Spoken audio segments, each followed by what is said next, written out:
Jusqu'à présent, en fait, en Guadeloupe, il n'y avait pas une tradition de faire du cacao de qualité, puisqu'en fait, la fermentation n'était pas maîtrisée. C'est un projet qui est tout sans saille, je dis jour, puisque nous avons valorisé des cultures que les parents ont toujours fait. Et c'est avec grand plaisir que moi, on peut partager et on peut apprendre aussi d'autres techniques pour corriger ça peut-être que nous ne pouvons pas maîtriser et puis pour apprendre une nouvelle technique aussi. On est dans un projet qui s'appelle le projet RECAVACA, qui est en fait réseau caribéen de valorisation du cacao. Et donc c'est un projet interreg qui associe Haïti et la Guadeloupe pour la valorisation du cacao. Donc en fait ce qu'on apporte déjà ici, c'est une maîtrise des technologies post-récolte, c'est-à-dire fermentation, séchage, ensuite fabrication du chocolat, de façon à optimiser ces processus et vraiment essayer de ressortir les arômes et la qualité du cacao guadeloupéen. Et maintenant, parallèlement à ça, ce qu'on fait, c'est qu'on essaye de sélectionner du matériel végétal qui va a priori présenter un intérêt aromatique pour faire du chocolat de qualité à proposer dans les chocolateries guadeloupéennes. Voilà, donc préparation du greffon. Ensuite,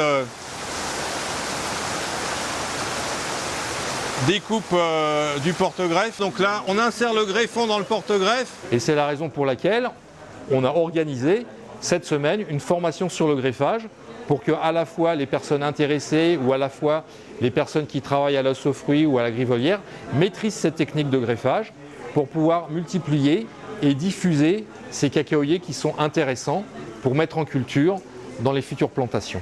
Je suis beaucoup plus heureux de pouvoir permettre à un certain nombre d'agriculteurs jeunes et moins jeunes, et des gens qui se lancent d'ailleurs, qui n'ont jamais fait d'agriculture ou qui n'ont jamais fait de plantation de café ou de cacao, de se lancer dans ces cultures traditionnelles, puisque nous voulons développer ces filières, remettre en avant nos produits qui sont de qualité en Guadeloupe.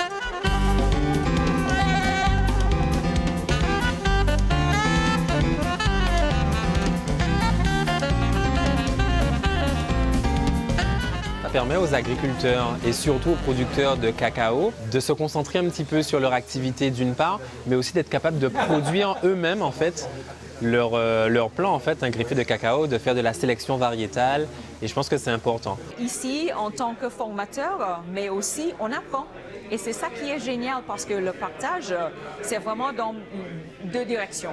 Et c'est magnifique. C'est ça nous mène dans un chemin en fait assez fertile et on est bien encouragé pour les pas à venir.